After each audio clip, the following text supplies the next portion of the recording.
sebenarnya simple sih, belajar dari pengalaman hidup ya. Salah satu orang yang paling banyak ngajarin pengalaman hidup tuh papaku sendiri. Ya keluarga aku kondisinya ekonominya jatuh sih gitu. Dan kenapa mungkin aku bisa belajar giving? Karena di saat jatuh nggak semua orang tuh mau bantu kamu. Jadi aku udah pernah ngerasa juga ketika jatuh, tangan-tangan itu ada yang ada, justru bukan dari orang terdekat.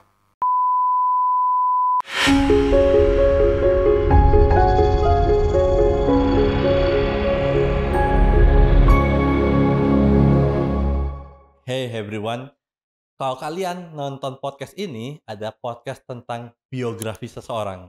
Kali ini langsung aja kita ngobrol sama selebgram yang luar biasa, Bella Verena. Halo Bella. Halo Kak. Thanks for coming dan nice to meet you. Gue ngerasa kayak pertama kali gue lihat konten-konten itu menarik banget gitu ya. Tapi awal mulanya lu gini, awal mulanya lu buat perusahaan sendiri itu gimana ceritanya? Apa pemikiran awalnya? Thank you Kak Ryu udah ngundang. Oh iya. Awal cerita bangun perusahaannya. Jadi kalau buat teman-teman yang belum tahu, jadi aku content creator dan sekarang punya agency namanya PT Mulai Dari Mana. Jadi Lucu juga namanya. lucu ya? PT mulai Mulai dari dari mana? mana? Wow. Mananya double N. Itu ada artinya. Jadi namanya Apa tuh tuh? Mana Agency sebenarnya. Mana Oh, itu kalau dulu di bangsa Israel oh. pas yang mereka mau keluar dari Mesir ya terus kalau nggak salah ya Mhm. terus dikasih hujan roti manna dari Tuhan. Jadi artinya berkat yang Oh. dibutuhkan di waktu yang tepat. Wow, Kayak so good. gitu. Itu inspirasi awalnya. Hmm. Kita plesetin jadi mulai dari mana. Oke, wow. Tapi awalnya itu gimana sih bisa punya pemikiran kayak, "Oh, gue mau buat perusahaan sendiri dan sebagainya." Karena gini, itu dari usia berapa lu buat perusahaan itu ya? Atau Dari baru-baru sekarang? dari umur 23. 23, Ya, sekarang 24 berarti baru 2 tahun lah. baru 2 tahun ya? Itu awalnya gimana sih punya trigger kayak, "Oh, gue mau buat nih usaha sendiri ataupun punya perusahaan sendiri." Itu gimana ceritanya? Oke, jadi awalnya tuh aku emang selama kuliah udah sambil Mhm, kerja juga. oke. Jadi aku kerja di salah satu agensi yang Heeh. cukup besar, waktu agensinya Ko Edozel. Di situ Mmm. aku udah 3 tahun lebih kalau nggak salah. Terus aku sampai di titik di mana, happy sih di situ, di dunia kreatif, di dunia agensi. Di situ aku mulai ngonten juga Mhm. dan aku dipercayakan sebagai Vice Chief Marketing Officer di situ, Vice Mhm. CMO. Makanya aku selalu bilang juga, salah satu yang menunjang karir aku di awal tuh banyak, terima kasih ke Ko Edozel at the time. Dozel? Yes, Oke. iya. Gue sempet mau ngundang dia tapi belum ada kabar lagi tuh. Boleh Kak Edo. Terus dari situ aku masuk ke perusahaan emas, Mhm, perhiasan itu as COO. mhm, Nah setelah itu aku memutuskan untuk jadi full time content creator for a year. mhm. Nah selama jadi full time content creator banyak ketemu brand, terus disuruh handle pegang brand sendiri juga. Dan akhirnya ketemu sama temen lama yang Mmm, wish sekarang jadi partner bisnis aku yaitu Ko Harvin.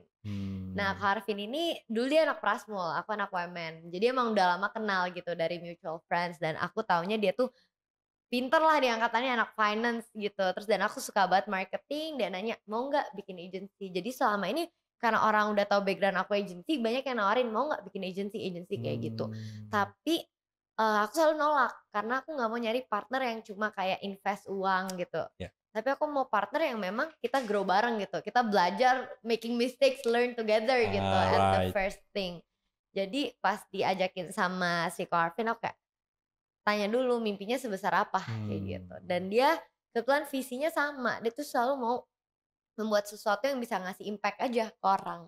Oh, Kayak wow. gak mau mencari asal jadi agensi yang ngasih semua buat klien tapi nggak dijaga. Pengennya emang ngasih dampak buat ke klien dan orang-orang kayak gitu loh. Makanya dari situ aku ngerasa oh ini orang bisa buat grow bareng. Mmm. Puji Tuhannya baru berjalan di awal-awal tuh kliennya masih dikit dong karena baru Mmm. mulai, tapi di bulan ke-5, bulan ke-6 tuh Iya. ada percepatan yang tinggi karena kita Mmm. pertama kali juga nge-handle UGC campaign. Jadi tuh satu marketing strategi yang lagi anget banget di dunia brand. Biasa mostly klien kita FMCG, corporates, yang brand Oke. memang yang masif skalanya, yang nasional. Dari situ kita banyak handle viral campaign dan sampai ada di titik ini yang sekarang Dari kita cuma berapa orang, sekarang udah ada 30 orang lebih. Itu Wow, ceritanya. itu sih keren banget. Tapi sempat ngomong bahwa pengen membuat sesuatu yang mempunyai makna buat orang banyak.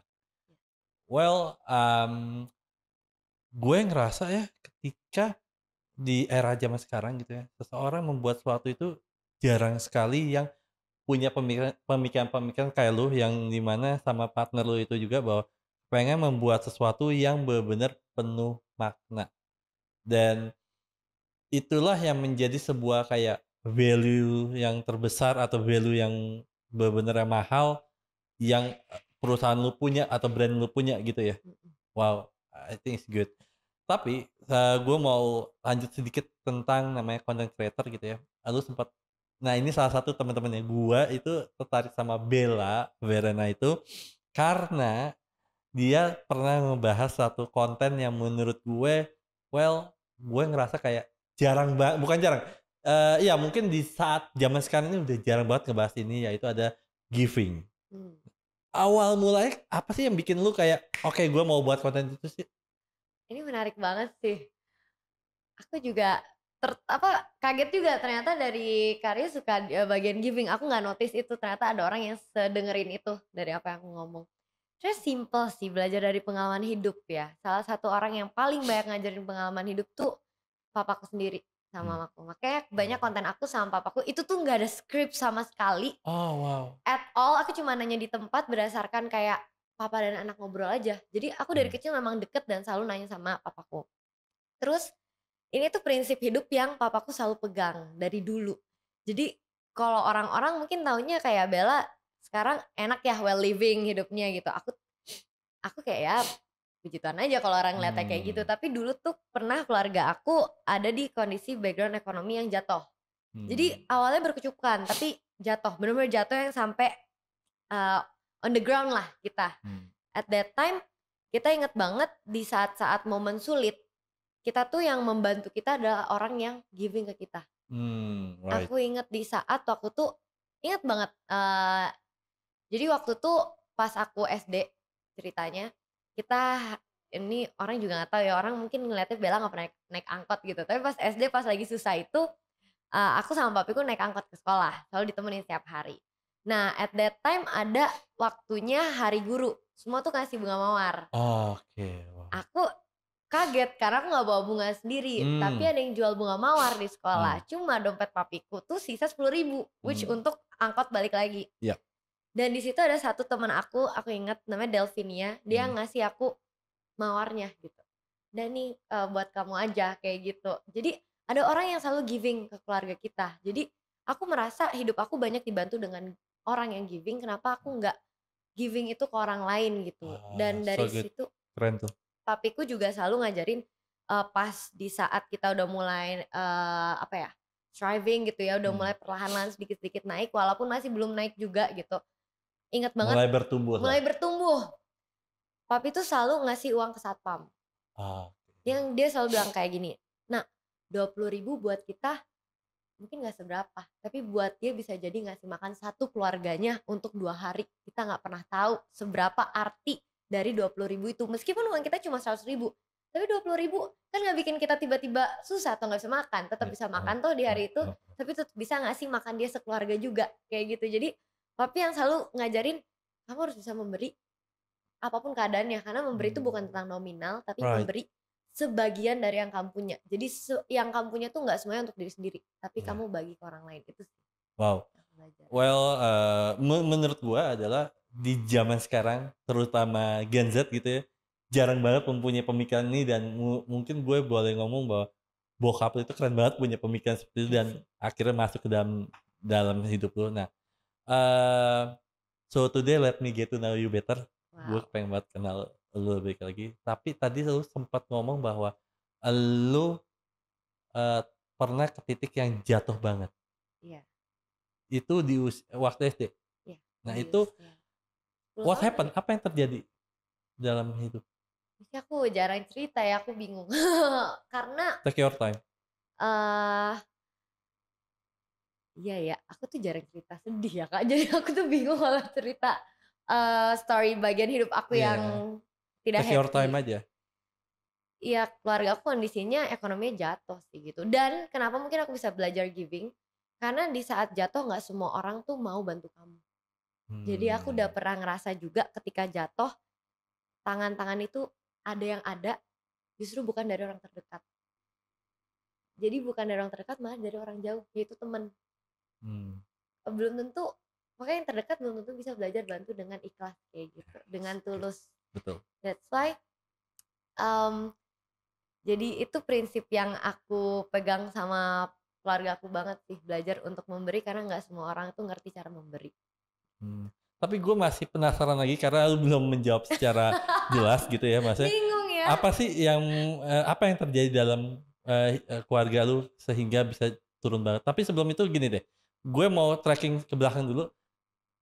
Lu keluarga lu kondisinya seperti apa ya masih sebelum kondisi jatuh itu seperti apa sebelumnya?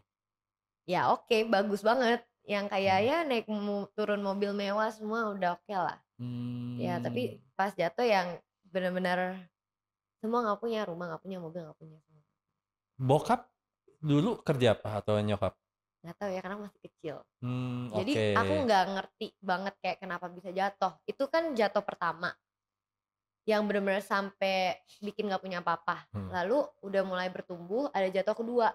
Itu ketika COVID. Nah itu aku baru tahu kenapa keluarga aku jatuh.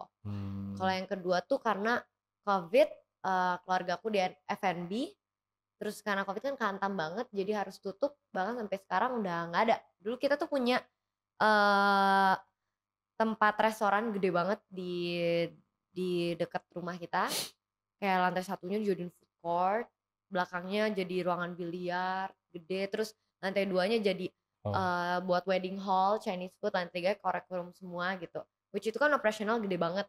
Dan pas COVID dihantam lah, benar-benar kan nggak making sama sekali sampai akhirnya nggak bertahan dan tutup. Nah di situ adalah ngedownnya kedua, ketika aku nggak bisa, hampir nggak bisa bayar kuliah kayak gitu. Itu baru aku mulai ngerti, oh jatuhnya kenapa gitu. Jadi aku ngerasa jatuh pertama tuh memberikan aku tentang pengalaman hidup, prinsip dari kecil, dan jatuh kedua lebih jadi tahu cara bangkit tuh gimana gitu. Nah karena pas hampir nggak bisa kuliah, itu jadi banyak cara yang dibukain sama Tuhan kayak gitu. Wow.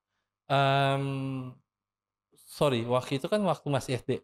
Itu di usia berapa ya, apa, jatuh yang pertama?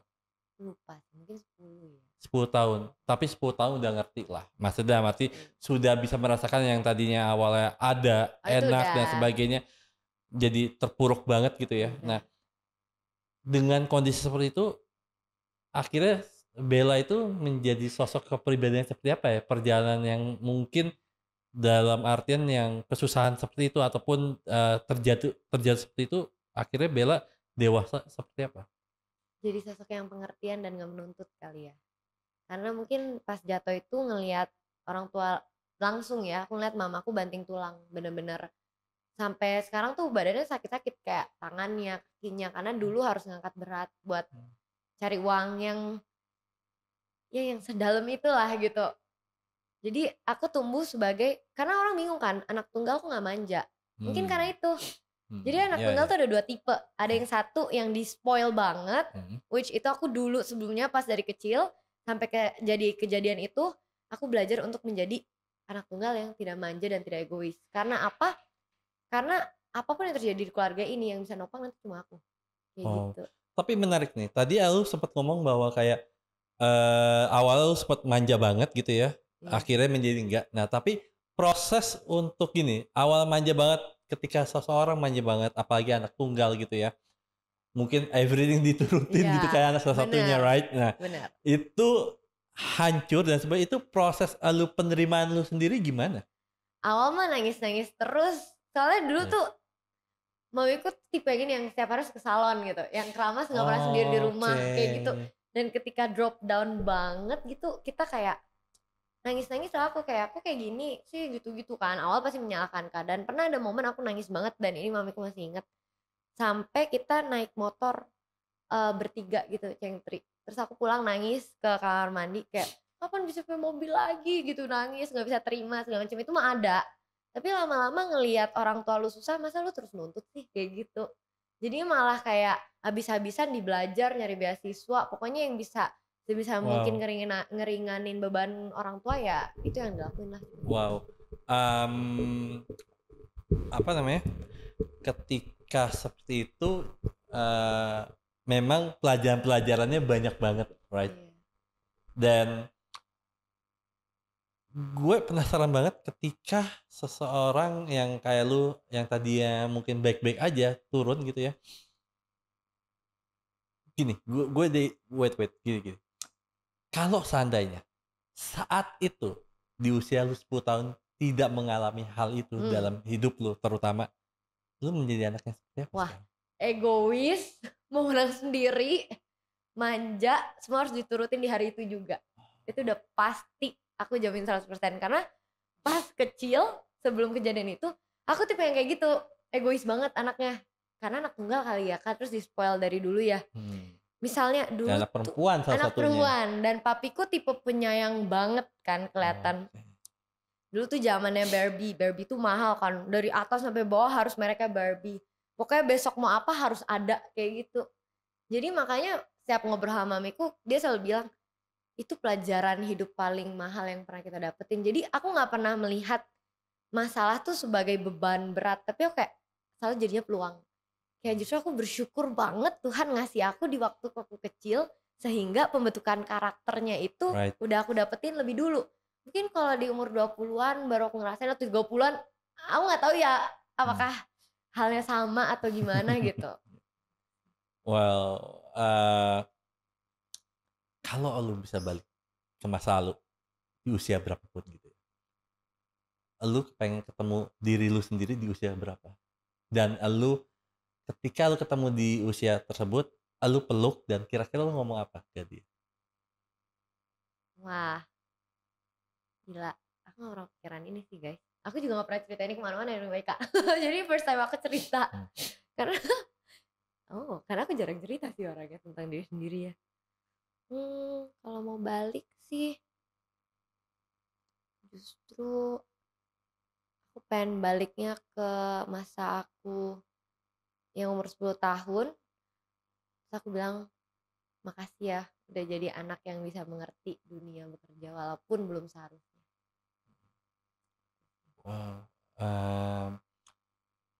Kayaknya kalau gue lihat dari kita ngobrol sedikit nih ya, kayak lu punya sebuah titik emosional yang cukup mengena banget dalam hidup lu, maksudnya titik-titik terendah dalam hidup lu yang mengena banget dalam secara lu bertumbuh dan sebagainya, tapi titik yang benar-benar yang rendah banget sehingga lu pernah berpikir kayak gue nggak mungkin bisa bangun lagi deh. Itu apa? Kayaknya aku orangnya lumayan optimis sih Kak, seumur hidup aku ya. Walaupun event udah ngedown banget, jatuh banget itu, aku masih ngerasa kayak selama aku punya orang terdekat yang aku cintai masih bisa aja semua dilakuin bareng-bareng. Karena pas momen aku titik terendah pertama, kan aku bertiga, aku mama papa at the time kan. Yang misalnya makan makanan yang kita nggak bisa makan, ada aja tetangga ngasih makan, kayak gitu loh. Terus aku inget banget makanan favorit aku yang mamaku masakin adalah buncis. Nasi sama buncis doang, buncis sama bawang putih, pakai sambal Indofood ekstra pedas bawang. Itu bisa makan buat seharian full pagi siang malam. Tapi kayak aku enjoy aja sih. Jadi aku sampai di titik dimana apapun kejadian hidup gue nanti, gue yakin gue bisa lewatin gitu. Gue yakin gue bisa bangkit. Kayak nothing beats me harder than that gitu. Kecuali mungkin yang aku nggak bisa lewatin adalah kehilangan orang yang aku sayang. Itu aku belum pernah. Wow. Bel, di 2020 itu kayaknya awal mula lu menjadi seorang content creator. Iya. Benar. Apa sih yang membuat lu memutuskan untuk menjadi content creator dengan mungkin sebelum-sebelumnya mungkin udah punya bisnis, bahkan mungkin bisnis lu juga udah cukup besar di saat itu ya? I don't know. Oh belum justru, tapi justru oke, gue ngerti sekarang. Berarti Bella ini besarnya pun juga bisnisnya pun juga karena jadi content creator. Iya. Oke. Awalnya itu gimana Bel? bisa oke nih gue mau memutuskan menjadi content creator? Nah ini menarik, aku mulai content creator pas COVID justru, pas titik Hmm. terendah kedua dalam hidup aku. Hmm. Nah aku melihat semua masalah hidup tuh kayak peluang aja. Pas COVID, restoran banyak tutup, gak bisa bayar kuliah, terus tiba-tiba tuh ada aja pertolongan. Itu udah bener-bener ya kayak beberapa hari sebelum masa tenggang waktu bayar kuliah, aku sampai lepasin, sampai bilang ke Pipi, Bella gak usah lanjut kuliah gak apa-apa. Gimana lagi kayak gitu.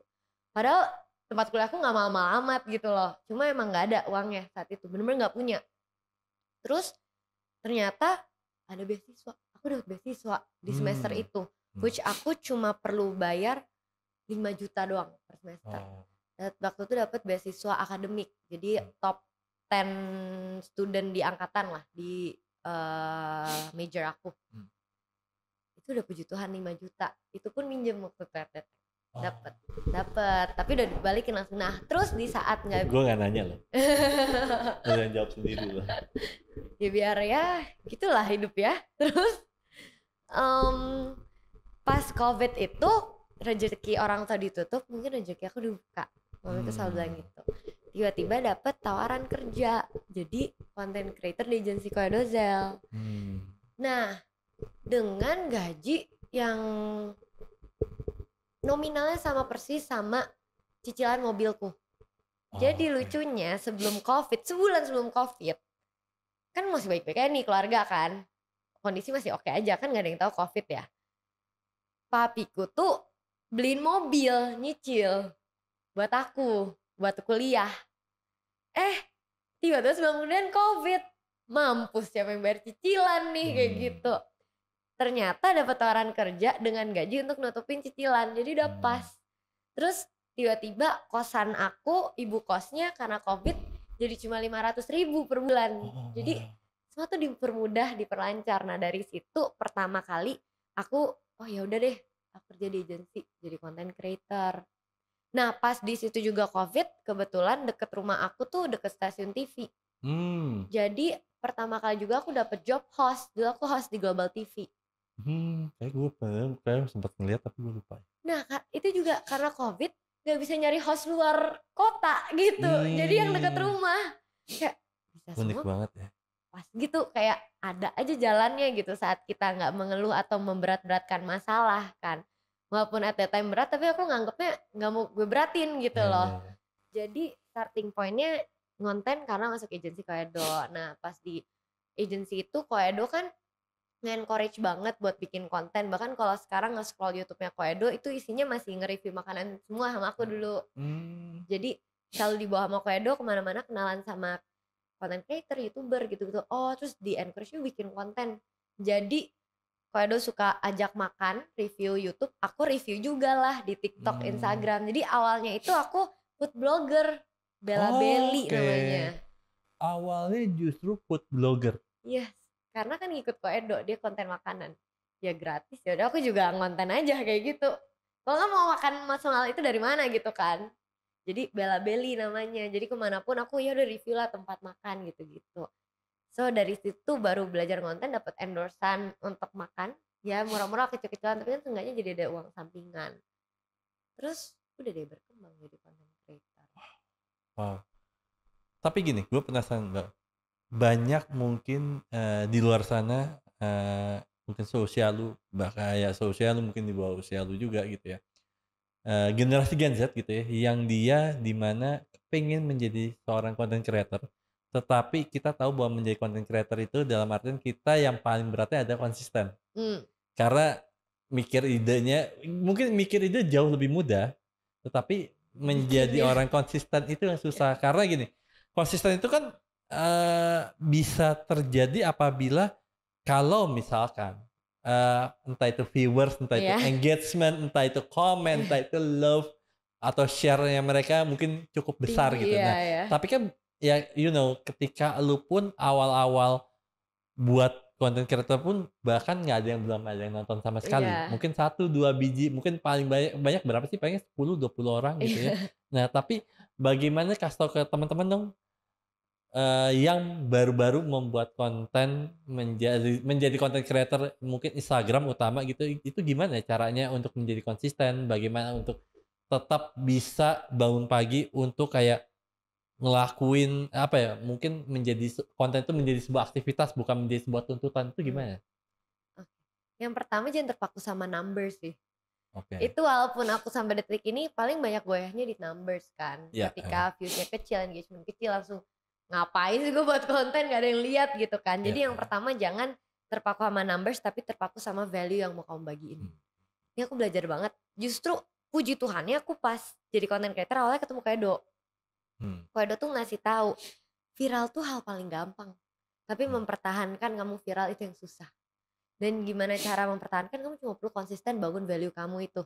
Karena brand-brand itu kan bakal terus nyari yang viral, ada aja yang geser. Iya, Kayak dulu heeh. Sinta dan Jojo, nanti ada siapa lagi, nanti Iya, ada yang sedih, right, heeh. gampang banget udah langsung hilang lagi kan. Mmm. Sedangkan kalau yang value-nya terus ada, itu bakal terus diinget aja, oh Bella gini, oh Bella gini, kayak gitu. Udah kamu fokus bangun value, jangan fokus bangun viral-viralan. Nanti kamu capek sama this game. So jangan kemakan sama game ini tapi make your own game, yaitu dengan bangun value.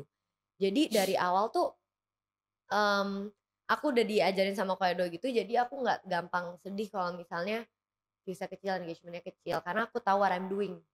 I'm doing this because I want to share genuinely, bukan I want to get. Balik lagi giving it to people kan.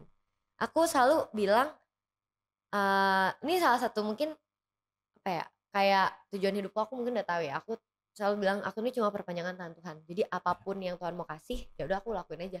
Oh Bella jago rekomendasi tempat makan dulu, ya udah aku share aja tentang itu. Mungkin sekarang aku udah bukan foodie, Mhm. aku ngelewatin kenapa aku tuh aku shifting ke relationship, Iya. karena aku udah mulai kerja yang corporate, yang di perusahaan Mmm. emas, nggak bisa kemana-mana. Jadi dan aku di masa mencari cinta, Mhm. jadi aku share tentang cinta itu aja, kayak genuine aja. Sama yang terakhir, sekarang aku lebih banyak share tentang human, about life, about business, karena itu fase hidup aku. Jadi yang susah bikin konsisten lagi adalah ketika kamu tidak menjadi diri sendiri. Itu. Yang aku sadarin kenapa aku enjoy being consistent, karena aku enjoy dengan setiap season yang ada di hidup aku tanpa aku buat-buat. Salah Mmm. satu contoh yang aku suka banget tuh Bang Raditya Dika. Oke. Season hidup dia kan random banget ya, Iya, heeh. dari yang komik misalnya bikin film cinta, terus komedi di sekolah-sekolah, terus sekarang dia bikin podcast, mau Mmm. ngomongin parenting, ngomongin apa. Kayak dia cuma mengikuti aja fase hidup dia tanpa melupakan keunggulan dia apa, yaitu storyteller. He's a very good storyteller. Iya. Jadi dalam semua seasonnya dia juga tetap storyteller aja gitu. Jadinya kayak itu yang bikin konsisten sih, kayak karena ya I'm just sharing what I'm feeling aja gitu. Tanpa aku Mmm. buat-buat sama sekali. Wow. Akhirnya, dengan lu buat konten kan awalnya lu buatnya joget-joget ya? Di Ada dulunya ya. TikTok, di Instagram, zaman-zaman dulu gitu ya. Tapi gue penasaran deh, Bel, apa sih yang membuat lu akhirnya berubah menjadi seorang content creator edukasi, terutama edukasi tentang love itu sendiri? Karena pertama dari keterbatasan waktu. Kan aku nggak bisa traveling foodie-foodie lagi karena Mmm. ngantor full. Jadi aku manfaatin aja. Balik lagi setiap keterbatasan aku lihat peluang. Dulu pas aku masuk kantor tuh jam 8 Mmm. yang pas di Bandung tuh. Itu makanya Mmm. aku di Bandung karena aku kerja. Jam 8 ngantor jadi aku harus jam 5 bangun, siap-siap sampai jam 6. Jam 6 aku shoot konten karena harus sinar matahari. Sampai jam 7-an habis itu berangkat kerja. Nah, konten yang bisa di-shoot itu cuma yang ada di rumah berarti kan. Jadi ya udah, aku ngomongin tentang relationship dan memang lagi di fase mencari pasangan kayak Mmm. gitu. Jadi banyak cerita tentang relationship. Terus udah kerja sampai sore, ya malamnya tinggal ngedit kayak gitu. Dan yang about being consistent adalah aku gak ngikutin mood aku aja sih. Kayak Mmm. apapun yang terjadi ya setiap hari harus posting. Sampai detik ini aku posting setiap hari. Tidak pernah skip satu hari pun. Karena ya udah, kenapa gue harus nahan-nahan? Kayak just shoot my shot. Dan Ya. satu lagi aku gak nunggu perfection. Itu aja Mmm. sih. Jadi yang Wow, aku itu keren rasakan sih, just itu do keren. it. Eee, tapi gue penasaran deh, eee apa sih uh, arti cinta buat Wis. seorang Bella? Tetapi gini, maksud gini, yang Bella temui mungkin bukan sekedar dari orang tua, di keluarga dan sebagainya, tapi justru Bella menemukan itu mungkin di dalam diri Bella sendiri ataupun dapat experience yang banyak dari orang-orang yang hadir dalam hidup Bella itu sendiri. Wow, menurutku cinta itu adalah kasih untuk menerima apa adanya sih. Mhm. Karena menurutku yang sering kali fail tentang love adalah ketika kita menuntut lebih. Karena kita nggak menerima orang tersebut kan. Itu sih, menerima sih, pasti tentang menerima. Berarti Bella sempat mengalami untuk tidak menerima tentang cinta yang secara utuh dong saat itu. Mungkin Kalau ya. lu bisa ngomong kayak gini kan, Iya, berarti iya. ada experience di balik Ya, itu semua. ketika kayak terakhir dengan pasanganku yang sekarang, kayak aku ngerasa aku bisa nerima apapun dia gitu. Kayak mau misalnya ada kesalahan atau keburukan apa, aku bisa nerima. Kayak, oh ini ya. Kalau sebelumnya tuh kayak nggak bisa nerima, ada aja yang mau nuntut lebih atau ini kalau salah ya salah, nggak mau lagi sama nih orang kayak gitu. Mhm. Tapi kalau sekarang kayak lebih bisa menerima aja. Pelajaran cinta yang pernah ngegampar hidup lu banget itu apa ya? Wow, pelajaran cinta ya. Aduh, ini mah aku kalah dibanding kakak-kakak yang lebih pengalaman. Nggak ya sih, gue gini, wait. Buat gue, experience orang berbeda-beda. Hmm, Nah, menurut gue ada experience yang lu alami, gue nggak ngalamin dan hmm. sebaliknya juga sama. Nah, justru gue ingin juga nih belajar juga dari lu juga. Pengalaman cinta yang paling menampar ya. Ya, yang mungkin menurut lu kayak gue kayaknya kayaknya Oh, untuk masalah cinta kayaknya aduh ntar dulu atau enggak apapun itu yang mungkin aku tahu. mengena banget buat diri lu sendiri. Aku tahu. Aku tuh nggak ngerti ya Kak, kenapa ada orang yang dulu pas di relationship lagi pacaran atau lagi indah-indahnya tuh kan selalu ngomong I love you, aku cinta kamu, aku cinta kamu. Ya. Tapi ketika putus bisa ngata-ngatain pasangannya. Ngumbar kayak keburukan atau aib atau fitnah semua di publik gitu Ah loh. ini nih orangnya. Di ini aja nonton bukan. Enggak, istri gue. Kan Lanjut lagi. nggak putus kan. Enggak sama yang lain. Oh. Oke Nah, lanjut. itu yang jadi pertanyaan di otak aku kayak kalau emang pernah cinta menurutku seharusnya susah ya untuk ngomongin buruk-buruknya orang gitu, kayak malah ngata-ngatain sebaliknya gitu. Karena selama relationship itu kan banyak kebaikan juga yang udah lakuin gitu kan. Mmm, jadi aku ngerasa seburuk-buruknya orang, tapi dia banyak kebaikan juga dalam hidup kita. Nah, salah satu pelajaran papiku banget, dia selalu ngingetin, jangan sampai kebaikan 1 tahun rusak hanya karena satu keburukan. Itu, Ya. dia jadi tekanin di situ. Jadi sampai detik ini aku mau dengan semua past relationship, mantan-mantan, aku tuh nggak pernah ngumbar sama sekali keburukan orang lain. Karena aku tahu mereka tuh ada baiknya juga dalam hidup aku, kayak gitu. Gue gak minta nyebut nama tapi gue justru penasaran bahwa berarti lu pernah pacaran, putus, dan orang itu pernah ngata-ngatain lu parah banget gitu. Pernah, ada. Separah apa sih? Parah sih, sampai kayak ngumbar chat terakhir, padahal chat perpisahan yang baik-baik gitu. Dan lebih aneh lagi kalau aku ngeliat tuh cowok. Jadi kayak aneh aja sih buat aku. Karena Oh. aku orangnya tipe aja cewek aja nggak gitu sih. Menurutku kayak drama aja. Hmm. Awalnya mulai gini, gue penasaran deh, sedekat apa sih lu sama bokap sehingga kayak ini menarik banget bahwa mungkin nggak banyak juga ataupun nggak sedikit juga seorang content creator gitu ya yang membuat konten sama bokapnya gitu. Tapi sedekat apa sih lo sama bokap? Deket banget. Yang Hmm. kayak enaknya tuh gini loh. Ini mungkin buat parenting ya. Didikan papiku tuh orangnya nggak bikin aku takut tapi jadi respect. Dia tuh nggak pernah ngelarang aku satu hal pun, nggak pernah. Jadi dari dulu misalnya zaman mau dugem ya, dari SMA atau kuliah gitu, Hmm. papi tuh bukan yang kayak, "Kamu nggak boleh dugem, nggak boleh pulang malam, nggak boleh minum dulu," enggak. Dia kayak, "Oh, Bella mau tahu dunia malam, Hmm. dibawa. Nih alkohol tuh ada ini." Terus, jadi Bella tahu kalau Bella minum, Bella tahu kapasitasnya berapa. Oh, Bella cuma kuat 3 gelas kayak gitu. Diajarin cara minumnya gimana, jangan jangan mau dibego-begoin misalnya sama teman-teman. Menurut kamu emang dicekokin gitu-gitu kamu yang mabok keren, kamu jadi badutnya nanti, kayak gitu. Jadi dikasih Hmm. tahu, dikasih lihat. Terus misalnya, papi cuma bilang, "Jangan narkoba," tapi dia kasih tahu, diajarin, "Narkoba tuh ada ini, efeknya tuh ini. Jadi kalau kamu ngelihat dia lagi begini, dia pakai ini, kalau begini pakai ini, jangan deket-deket sama yang kayak gitu." Nah, gitu. Terus kayak misalnya Bella pacaran, dia nggak gimana yang kayak, "Nggak boleh pergi berdua, nggak boleh apa." Dia kayak, "Bella tahu batasan, yang wajarnya aja Nak, sewajarnya." Jadi tuh enak gitu. Aku nggak ada takut sama sekali, malah aku jadi selalu konsultasi gitu kayak, kayak, "Pi, misalnya nih, aduh aku mabok banget aku harus ngapain ya?" Kayak gitu loh. Oke, Kayak dia bisa yang wow. misalnya jemput kayak, lain kali nggak boleh kayak gini, ini kamu keterlaluan nih, terus kamu terlalu nyampur gini-gini." Kayak orangnya tuh terbuka dan nggak pernah Mmm. maksain aku sesuatu. Kayak pas mau kuliah aja ditanya, "Mau kuliah atau enggak? Atau mau buka bisnis atau apa? Terserah Bella mau jalannya apa." Kayak hidup hidup Bella, Bella yang pilih, tapi support sih. Wow. Mhm. Tapi kalau misalkan lu bisa meluk bokap lu gitu dengan waktu Oh. yang sebelum-sebelumnya gitu, time travel gitu ya, lu pengen meluk bokap lu di saat apa ya? Di saat kalau dibalikin kayak masa lalu?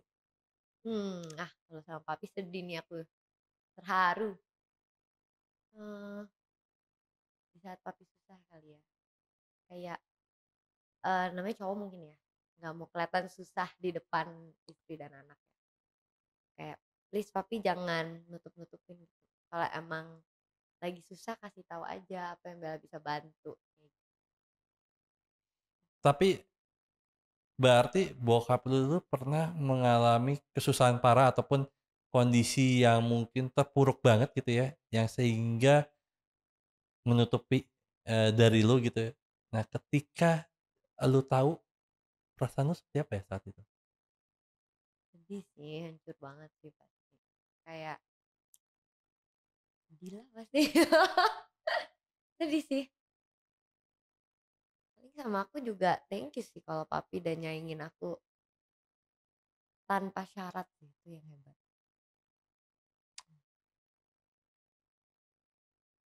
Tangisan lu yang bener-bener lu ingat di samping bahunya papi itu kapan ya? Dan ceritanya seperti apa ya? Agak lucu sih pas putus sama mantan. Mmm. Itu nangis terberatnya ke papi sih kayaknya. Mmm. Yang sampai papiku jemput jauh-jauh karena kayak waktu itu hubungannya udah serius soalnya, kayak aku yang nganggep serius kali ya. Maksudnya kayak udah ya bukan pacaran main-main karena ya mikirnya. Terus putus, jadi nangis-nangis kayak anak kecil nangis aja gitu sih. Sama papiku yang selalu nguatin kayak, "Udah jangan nangisin cowok, ngapain." Papiku agak realistis sih orangnya, jadi enak juga gitu. Mmm. Tapi lu sempet bilang tadi bahwa ketika lu ngomongin papi atau mengingat sebuah beberapa memori papi, lu bisa merasakan sedih ataupun terharu gitu ya. Momen apa sih yang membuat lu seperti itu? Hmm, iya, eee, keingetnya happy semua lagi. Tapi kan lu yang ngomong tadi kalau inget papi itu terharu banget. Eh, sorry Kak, boleh matiin aja alarmnya. Oh, Kalau sedih ya ketika papi nggak punya uang sih. mhm. Kalau iya, kalau terharu, Oh yang sempet ngomong gitu kan tadi? sedih kalau pas nginget papi nggak punya uang. Apa sih yang lu lihat di saat, papi itu nggak ada uang, eee, lu ngelihat papi itu gimana seperti apa sih kondisinya ataupun kayak, di lensa mata lu itu ngelihat papi itu seperti apa saat itu? Mmm,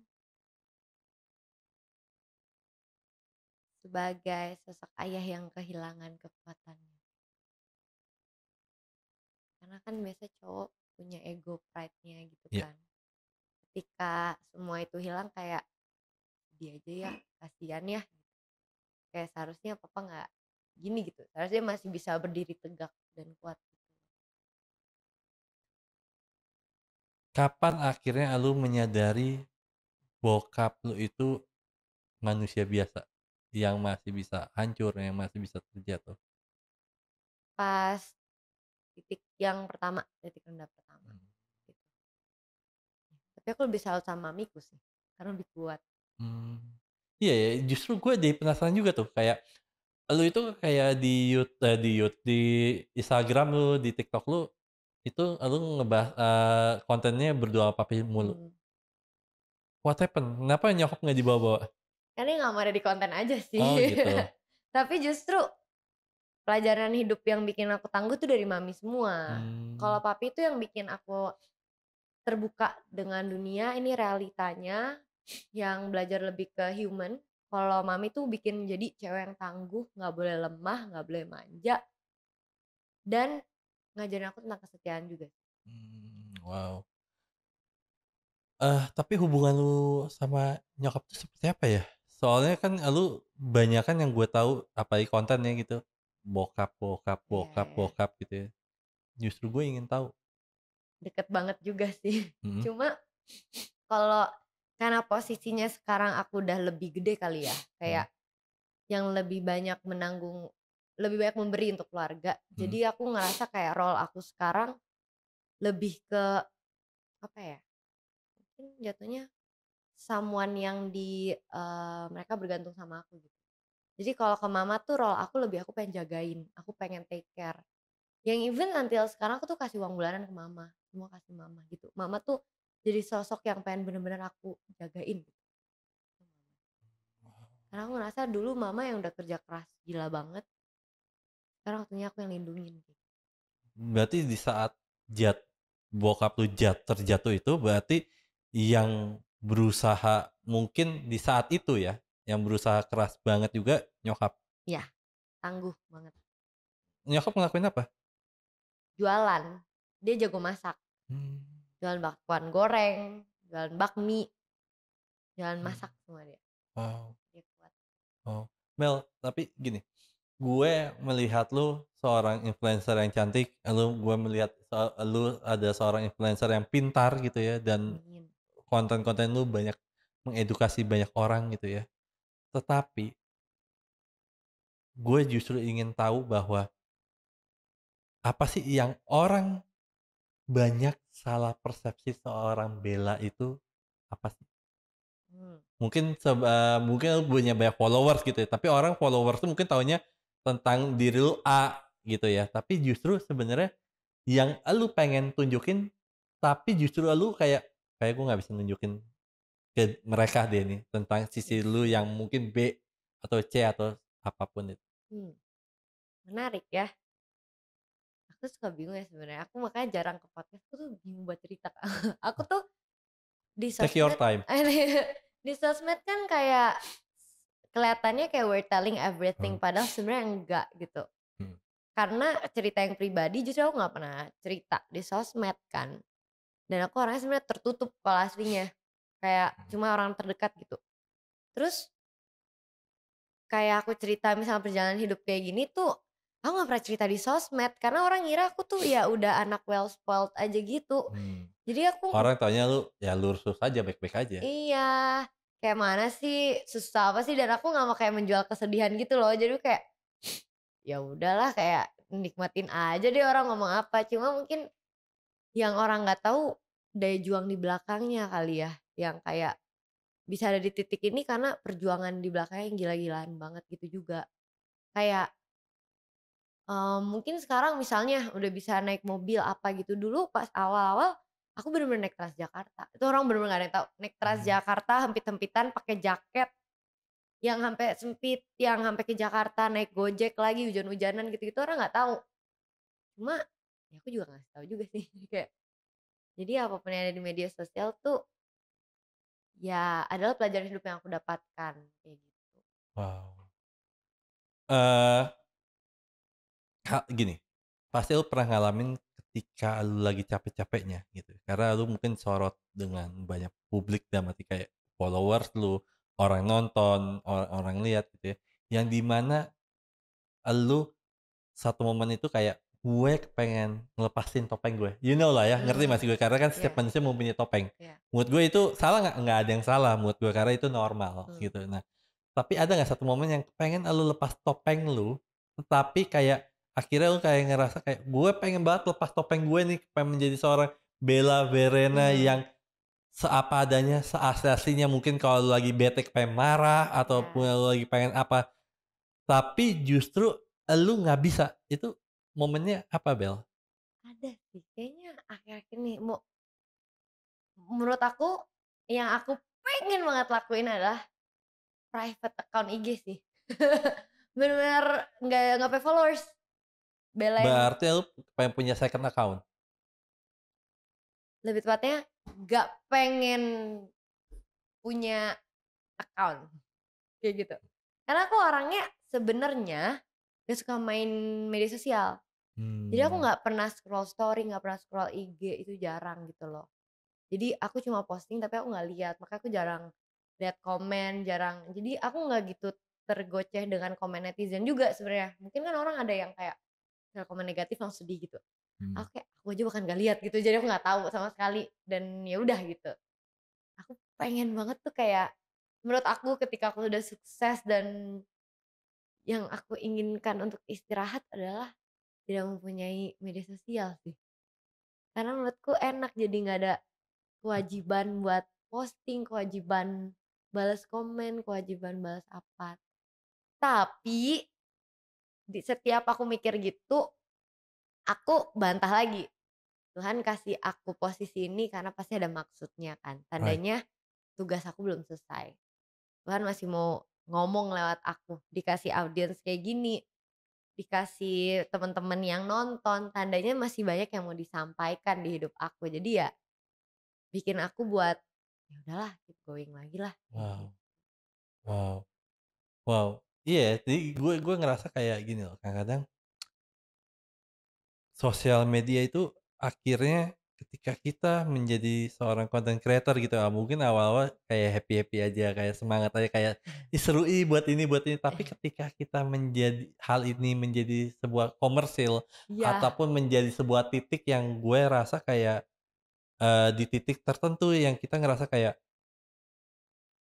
gue ngerasa kayak sosial media ini udah nggak fun lagi deh buat gue. bener. Kan jatuhnya jadi kayak komersil sih jadi kerja.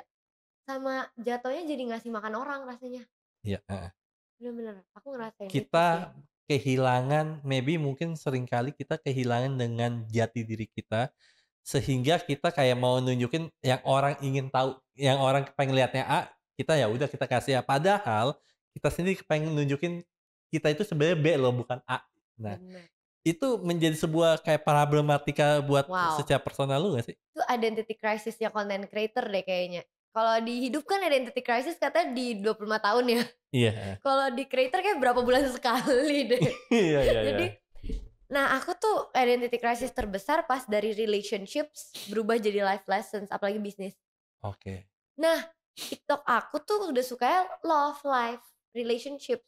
Sedangkan aku udah gak di momen kayak mau ngomongin, cowok kalau balas chat lama artinya gini-gini, tipe cewek green flag, cowok red flag itu aku udah gak interested Tapi sama kan hal itu itu. bisa sorry gue Iya, potong dan gue bantah sedikit loh. Tapi kan hal itu bisa lu upgrade lebih level lebih tinggi lagi di level lu yang sekarang. Bisa aku kan udah gak sebenarnya? tertarik relationship. Karena aku Mmm, lebih suka di bisnis, di kerja sekarang kan. About ya leadership, about human ya, iya about iya. ya life lessons gitu. Sedangkan soalnya I'm at the point dimana relationship aku tuh ya stable aja gitu. Jadi aku kayak nggak ada masalah buat aku. Biasa kan konten tuh came up from problems yang kita hadapin kan. Nah, pas aku shifting dari relationship pindah ke bisnis gitu-gitu ya tentang life lessons, leadership, itu TikToknya jadi sepi. Tapi Instagramnya jadi rame banget. Nah, itu pas itu agak goyang gitu. Wah, stres tiap hari kayak mikir gini kayak pindah nggak ya? Tapi nanti nggak ada cuannya di TikTok, endorsement-nya turun karena engagement-nya turun. Mmm, Kalau di Instagram tapi jadi leadership udah nggak beauty lagi niche-nya. Entar brand kategorinya gue dikategoriin SKOL apa kayak gitu kan. wow. Itu yang bolak-balik antara ngasih makan orang lain atau diri sendiri kayak gitu. Berarti di level lu sekarang, di titik kelas lu yang sekarang itu, masih mempermasalahkan dan masih kayak bingung untuk masalah niche, Hmm, right? bener. Karena ketika kita membuat niche, tapi tanpa kita sadari bahwa apa yang kita sebelumnya kita lakukan itu udah menjadi needs Iya, yang kita pengen ubah itu, yes, tapi kayaknya ketika kita ubah itu kayak kita mulai dari nol lagi dan berdarah-darah benar, lagi. betul, itu benar. Itu menjadi sebuah stres juga nggak sih buat lo atau menjadi sebuah kayak tekanan secara pikiran juga nggak sih buat lo? Jadi tekanan pikiran sih setiap hari muter otak kayak, "Aduh masa gue harus di relationship terus?" Tapi works, kontennya rame banget, endorsement rame banget kalau ngomongin relationship. Pas udah pindah, ya aku sempet ketemu KL spesialis gitu-gitu kan.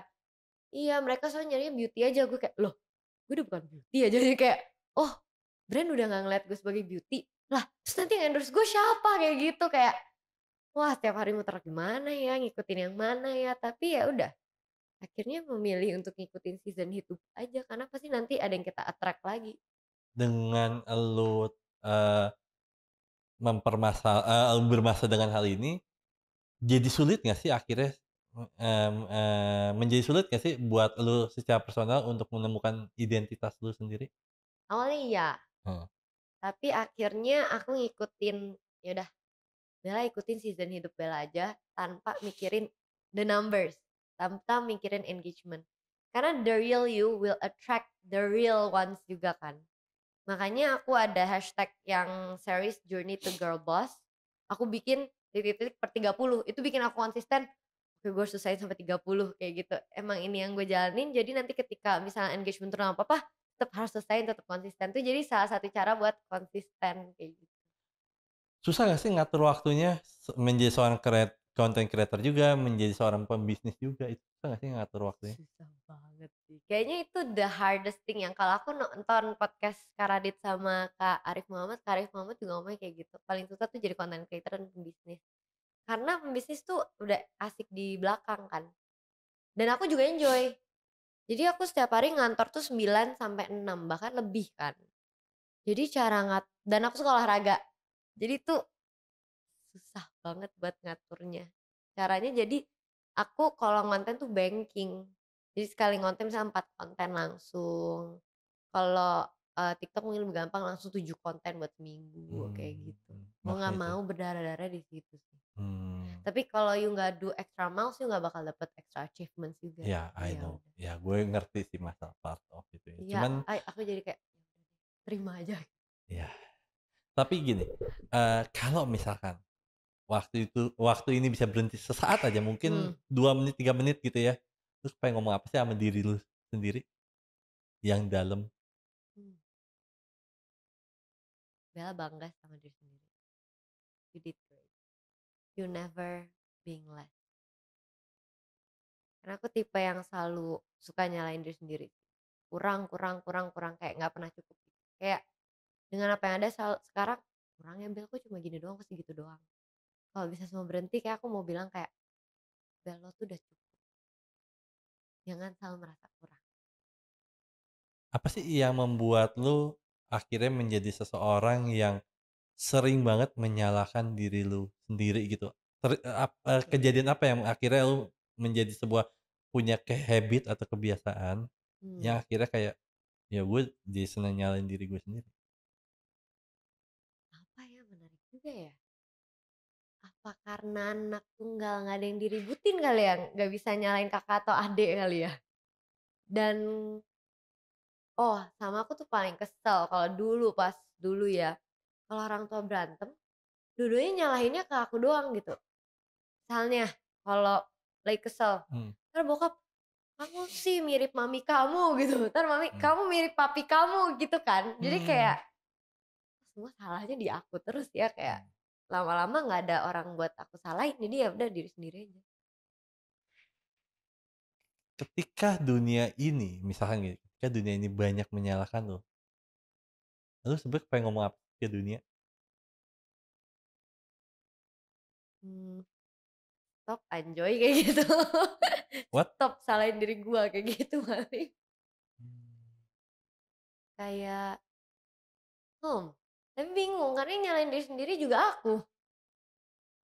Jadi nggak tahu ngomong ke dunianya apa ya. Tapi makanya gini, hal ini kan pasti ada trigger awal ya, yang membuat lu menjadi seseorang gini, secara psikologi kita itu pintar untuk menyalahkan diri kita karena ada sebuah kejadian tertentu Mmm, yang akhirnya kita belajar untuk menjadi pintar untuk menyalahkan diri sendiri dan I think itu menjadi sebuah pembakaran secara mental yang mhm, lama-lama mental tuh menjadi hangus yang akhirnya menjadi hancur yang sehingga menurut gue, fase yang paling parahnya adalah kehilangan arah. Nah, mmm, maksud gue gini, makanya gue penasaran, apa sih yang membuat lu seperti itu? Menyalahkan diri lu sendiri dan sebagainya? Tragedinya apa yang secara mengena banget di dalam perasaan lu? itu sih momen ketika aku nggak bisa nyalain siapa-siapa, terus misalnya orang tua kesel sama lain nyalainnya diri aku juga. Jadi ya udah aku mau nyalain ke siapa lagi. Jadi kebiasa, Oh, ya udah ada sesuatu nggak bisa nyalain siapa-siapa kecuali diri sendiri. Karena mungkin terbiasa tidak punya orang lain ya. mhm. Pak, ini menarik. Ketika lu ngerasa bahwa lu nggak punya orang lain gitu, tetapi justru ini sebenarnya problematikanya seseorang, manusia dan ini normal buat Mhm, gue kayak banyak banget orang ngalamin gini bahwa ketika dia merasa, gini, ketika dia tahu secara visual hidup mmm, dia lengkap gitu ya, punya bokap, nyokap, mungkin lu punya adik angkat gitu ya, ataupun pertemanan dan sebagainya, pasangan gitu ya. Tapi justru terkadang hal-hal itu sebenarnya bukan membuat kita menjadi utuh, malah menjadi kosong, malah menjadi kurang. mmm, Eee, itu yang gue lihat di omongan lu juga sih sebenarnya. iya ya, iya. Karena mungkin dari kecil ditanaminnya nggak boleh bergantung sama siapapun kali ya. Jadi kebiasa suruh bergantung sama diri sendiri, berdiri di kaki sendiri, harus bisa semua ngandelin diri sendiri karena dari kecil, orang tuaku udah persiapin kalau mama papa nggak ada, Bella sisa sendiri. Jadi dari kecil emang nggak boleh gantung diri ke siapapun. Hal apa sih yang paling lu bener-bener takutin banget dan hal apa sih yang bikin lu kayak takut banget kalau hal ini terjadi dalam hidup lu? Dan pasti akan terjadi, tapi hal apa sih? Mmm, kayaknya nggak ada deh, Mmm, gitu. kayaknya siap aja. Wow, Yang paling takut pasti kehilangan orang tua ya, mmm, tapi ya pasti bakal terjadi ya. iya, Dan, kalau takutnya lebih ke sedih, which grieving kan oke. pasti wajar. Cuma ya hidup harus berjalan kayak gitu mungkin. Wow, wow. Tapi gue nggak nyangka sih, maksudnya gue nggak kebayang lu juga, perjalanan hidup lu juga luar biasa banget, jatuh bangunnya gitu ya. Dan apalagi lu seorang content creator, pembisnis juga dan sebagainya. Yang gue ingin tahu adalah gini, ketika gini, ketika berdoa sama Tuhan, Mhm, doa apa yang sering banget lu ucapkan ketika lu lagi sedang jatuh-jatuhnya? oh ada. Tuhan, aku tahu ini semua milik Tuhan, kalau Tuhan kasih ke Bella, Bella bakal sebisa mungkin lakuin yang terbaik karena Tuhan udah percayain Bella untuk tanggung jawab dan ngelola ini. Tapi kalau Tuhan mau ambil pun juga nggak apa-apa, karena semua ini miliknya Tuhan. Mmm. Hubungan lu sama Tuhan seperti apa ya? Sorry, sedikit gue panjangin bahwa sebelum Tuhan memperkenalkan dirinya ke lu dalam tanda petik gitu ya, lu orangnya seperti apa ya? Mmm, ya kayak anak kecil kali ya. Mhm, Kayak yang, oh kehilangan arah mungkin, nyari mmm, nyari terus di luar, nyarinya random, kesenangan duniawi, nggak tahu mau apa gitu. dan di saat itu titik terendah lu apa? Sehingga Tuhan akhirnya menunjukkan dirinya atau mengangkat lu itu kapan ya? Ketika pas jadi full time content creator kan sendiri setahun tuh, Mmm, tinggal sendiri kan, waktu di apart, terus ngerasa udah ngelakuin semua, tapi kok masih kosong terus ya, mmm. tetap masih sedih, sepi, kayak meaningless aja semua, kayak ngapain ya gitu. Dan fase itu akhirnya Tuhan berhasil memeluk lo. Hmm, kayak Tuhan nunjukin lagi arahnya, percaya sama Tuhan, asal kamu fokus. Jangan gampang terdistraksi sama kesenangan di luar. Kalau misalkan saat itu Tuhan tidak menolong lo atau tidak mengangkat, hidup lo gitu ya, apa yang terjadi? Kayaknya kacau sih. Kayaknya jadi nggak Kira-kira jelas kalau deh. digambarin kacau apa sih? Clubbing setiap hari mungkin, Mhm, punya pasangan gak bener semua, atau aku penjaga gak bener, mhm. mikirannya cuma materi, nggak ada sama orang tua, itu jadi Oh, kacau aja. wow, wow. Dan gue ngerasa hari ini gue ngobrol sama lu itu kayak, gue ngerasa mungkin kalau gue boleh sedikit nge-recap ulang obrolan kita bahwa,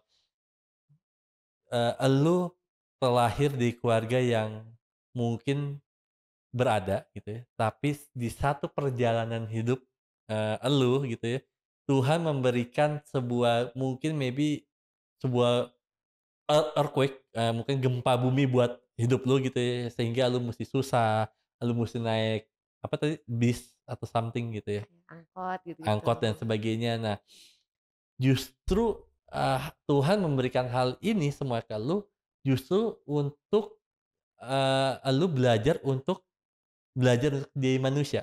Mmm, Terkadang kalau kita nggak apa ya, kalau menurut gue gini, ketika kita tidak mengalami titik sulit, justru kita nggak belajar menjadi manusia. Nah, iya, ketika Tuhan memberikan hal ini semua, skenario lu dan sebagainya, Tuhan sedang lagi mengajarkan lu menjadi manusia yang utuh, menjadi seorang anaknya yang benar-benar bercahaya gitu. Dan well, gue ngerasa bahwa, perjalanan hidup lu itu memang mungkin banyak yang mengalami, tetapi banyak yang gagal mmm, juga gitu ya. Kasih tahu dong buat teman-teman, bagaimana di fase mungkin fase mereka saat ini kayak fase lu zaman dulu gitu ya, tapi kasih tahu mereka dong gimana menjalani fase-fase seperti ini. mmm. Kalau teman-teman lagi ada di posisi yang titik terendah ya, Mmm, jangan menyerah dan putus asa aja sih, selalu ada harapan. Tapi ingat pada siapa kamu berharap, itu yang terpenting. Jangan berharap sama manusia, jangan berharap sama diri sendiri, kan diri sendiri juga pasti nggak kuat. Saya berharap sama Tuhan yang kalian percaya. Karena dengan begitu kamu bakal punya hati yang lebih ikhlas, lebih terbuka, dan lebih siap buat ngelakuin apapun selanjutnya. Karena kekuatan dan kedamaian itu kalau dari luar sifatnya sementara. Tapi kalau dari dalam diri sendiri itu yang bisa bikin kamu melangkah terus untuk mmm. bangkit. One day, impian terjadi lu kan sempet bilang bahwa lu pengen berhenti menjadi seorang content creator. One day, kalau lu udah nggak ada lagi di dunia ini, Hmm, lu pengen dikenang sebagai apa dan dikenal sebagai apa sih? hmm. Sama kalau udah nggak jadi content creator ya, Mungkin udah lu udah off, meninggal nanti oh atau apa? meninggal. Hmm. Pengen jadi orang yang diingat ngebantu orang lain aja sih, Mhm. orang terdekat, itu sih. Nggak perlu ngebantu satu Indonesia deh, seenggaknya orang terdekat aku tahu, Bella tuh orang yang bisa ngebantu lo di saat lo susah, saat lo lagi kenapa-napa. Wow, wow. Terkadang kita selalu lupa bahwa, yang membutuhkan pertolongan itu bukan orang yang di luar sana, yang jauh, tapi justru sama orang terdekat. Betul, Dan itu banyak orang-orang yang sering lupa. betul banget, itu. Itu salahnya, maka papiku bilang, "Nggak perlu muluk-muluk deh jadi, apa ya, misalnya jadi pelayanan, jadi sosok tokoh gimana yang dilihat kayak membantu banyak orang, tapi orang terdekat sendiri yang nggak dibantu. Ngapain, mendingan bantu orang terdekat, ya udah kamu jadi dampak Wow, dari orang terdekat kamu kan." Dan wow, kayak itu yang papiku bilang, "Setelah kamu bantu, kamu nggak boleh inget. Kamu nggak boleh inget kamu bantu siapa, bantu apa, biarin aja. Yang penting kan niat kamu baik, tulus, sisanya kalau dia yang salah gunain, itu udah urusan dia kayak gitu. Kayak aku pun juga pernah, aku inget nih, ini lucu juga karena pas baru minggu lalu, kayak berapa minggu lalu papiku ngomongin kayak gini, aku bilang, dia bilang, "Kamu tuh mirip papi," gitu kan. Aku bilang, "Iyalah aku belajar dari papi." Aku bilang, "Iya Pi," aku pikir-pikir, waktu tuh pernah temanku meninggal ayahnya, Hmm. minjem uang, padahal nggak deket, nggak kenal. Aku kayak, "Oh iya karena kasihan tergerak hatinya, udah aku kasih." Setelah itu orang tuh juga menghilang. Sampai detiknya aku juga lupa siapa orangnya. Nggak Hmm. ada makasih atau apa balik lagi ke aku nggak ada. Cuma aku pikir kayak, "Oh ya udah mungkin dia butuh," dan hatiku tergerak. Saat hati aku tergerak, ya udah aku lakuin. Jangan sampai kamu ngebantu orang karena terpaksa atau malah jadi beban pikiran. Mending nggak usah bantu sama sekali. Bantu ketika hatimu tergerak, kamu ikhlas, maka berkat itu datang juga ikhlas ke kamu. Well, kalau gue sedikit sangkutin dengan law of attraction, hukum tarik menarik gitu ya, tentang namanya terima kasih gitu ya, ataupun memberikan gitu ya, utama memberikan. Ketika kita memberikan seseorang dengan rasa contoh kayak, eee, kasihan ataupun bukan kasihan deh, tapi kayak, "Gue kasih lu biar lu nggak nyebelin deh," atau, "Gue kasih lu biar lu nggak rewel deh," dan sebagainya. Justru satu momen ketika kita berpikir seperti itu dan kita mengasih dengan konsep, eee, pemikiran kita seperti Heeh. itu, justru one day dia datang ke kita dengan kondisi yang lebih nyebelin lagi dan kondisi lebih nyusahin lagi. Wow, menarik. Iya, karena gue mempelajari part of itu bahwa ketika gue mengasih dengan Oh. rasa kayak, ya udah deh biar dia, sayang gue ataupun biar dia happy, biar dia apa, justru dia besoknya datang ke kita, itu sangat amat menyebalkan, bahkan lebih parah daripada sebelumnya dia balik ke kita lagi. Oh, make sense ya. Iya, Itu law of attraction-nya terjadi di situ ya? iya, betul. Oh, Ah. pantes orangnya ngilang sih. Kayak nggak Karena nyusahin nggak esensi apa-apa juga. lu ngasihnya apa nih, ketika lu ngasihnya kayak cinta kasih Tuhan, itu good, tapi ketika lu mengasih dengan kondisi getting, ataupun ngerasa kayak mungkin bahasa gue ada kasihan, karena buat gue kasihan itu ada rasa sombong yang paling halus. Karena diri kita kan ngerasa Oh, lebih baik daripada dia, makanya bisa kayak ngerasa sedangkan kasihan. kita kan nggak sebenarnya kalau di dunia ini kan nggak ada yang satu sama lain nggak ada yang lebih baik, semua Iya, sama aja kan, setuju konsepnya gitu kan. setuju setuju. Well well, thanks for coming sekali lagi Bel, Thank udah datang ke sini, you. udah banyak ngobrol dan mungkin banyak teman-teman yang di sini juga yang nonton banyak dapat inspirasi, banyak dapat value, Amin. insight dan sebagainya. Dan teman-teman, inilah biografi Bella Verena. Sampai jumpa minggu depan. Bye bye.